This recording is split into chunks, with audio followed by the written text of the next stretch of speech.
ആവിഷ്കാരം എന്ന് പറയുന്നത് അത് ദൃശ്യമാധ്യമങ്ങൾക്കും അത് അനുദിനമുള്ള വിഷയങ്ങളിൽ ചെയ്തുകൊണ്ടിരിക്കുകയാണ്. അപ്പോൾ അതെല്ലാം ചേരുന്നതിനെയാണ് ഇന്ത്യയിലെ ആവിഷ്കാര സ്വാതന്ത്ര്യം എന്ന് പറയുന്നത്. അപ്പോൾ ആകെ ആവിഷ്കാരം അപകടത്തിലാണ് എന്ന് പറഞ്ഞാൽ നമുക്കിപ്പോൾ ഇങ്ങനെ ഒരു ആവിഷ്കാരം നടത്താൻ സാധിക്കില്ല. അതുകൊണ്ട് തന്നെ ഞാൻ ആ ചോദ്യത്തോടെ എൻ്റെ ഉത്തരം നോ ആണ്. കാരണം ഇന്ത്യയിൽ അങ്ങനെ ആവിഷ്കാര സ്വാതന്ത്ര്യത്തിന് അപകടം നേരിടുന്ന ഒരു കാലഘട്ടമാണ് ഇന്ദിരാഗാന്ധി അടിയന്തരാവസ്ഥയുടെ 630 ദിവസങ്ങളിൽ സംഭവിച്ച ആവിഷ്കാര സ്വാതന്ത്ര്യത്തിന് മേലുള്ള ആ വലിയൊരു അടിയെ മറന്നുകൊണ്ട് അതൊക്കെ അന്ന് അങ്ങനെയല്ലേ, ഇന്നിപ്പോൾ അതിനെ നമ്മൾ അങ്ങനെ പറയണം എന്നൊക്കെ കരുതി അങ്ങനെയൊക്കെ അങ്ങ് പറഞ്ഞ് സ്ഥാപിക്കാം. പക്ഷേ അന്ന് ചെയ്ത കാര്യങ്ങൾ അത് സിനിമകളുടെ കാര്യത്തിൽ മാത്രമല്ല, എത്ര മാധ്യമങ്ങൾക്ക് അന്ന് സ്വതന്ത്രമായി പ്രവർത്തിക്കാൻ സാധിച്ചു, എത്ര പത്രങ്ങൾക്ക് കൃത്യമായി പ്രവർത്തിക്കാൻ സാധിച്ചു, ഒരു വിവരങ്ങളും പുറത്തേക്ക് പോകരുത് എന്നുള്ള കൃത്യമായിട്ടുള്ള ഒരു നിയന്ത്രണം അത് ഒരു രാജ്യത്തിന്റെ പ്രധാനമന്ത്രി തന്നെ നേരിട്ട് എല്ലാ കാര്യങ്ങളും മോണിറ്റർ ചെയ്ത് നടപ്പാക്കുന്നതാണ് കണ്ടത്. ഇവിടെ ഞാൻ മനസ്സിലാക്കുന്നത് ഇത് ഈ സെൻസർ ബോർഡിന്റെ അല്ലെങ്കിൽ സർട്ടിഫിക്കിംഗ് അതോറിറ്റിയുടെ മുംബൈ ഡിവിഷന് പറ്റിയ ഒരു അബദ്ധമായിട്ടാണ് ഞാൻ ഇതിനെ കാണുന്നത്. കാരണം അവിടെ ഇരുന്ന ഒരു ഉദ്യോഗസ്ഥൻ ഇന്നിപ്പോൾ ആ സത്യവാങ്മൂലം കൊടുത്തത് ഹൈക്കോടതിയിൽ കൊടുത്ത സത്യവാങ്മൂലം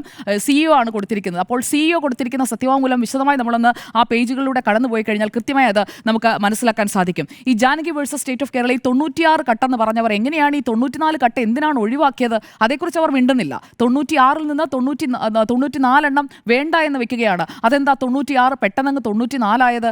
അപ്പോൾ അങ്ങനെയുള്ള ഒരു ആലോചന പോലും നടത്താതെ പൊടുന്നനെ ജാനകി എവിടെയൊക്കെ ഉണ്ടോ അവിടെയെല്ലാം വെട്ടുക, ആ ഒരു തീരുമാനത്തിലേക്ക് എത്തിയ മുംബൈ ഡിവിഷനാണ് ഇക്കാര്യത്തിൽ കുറ്റക്കാരെന്നാണ് ഞാൻ മനസ്സിലാക്കുന്നത്.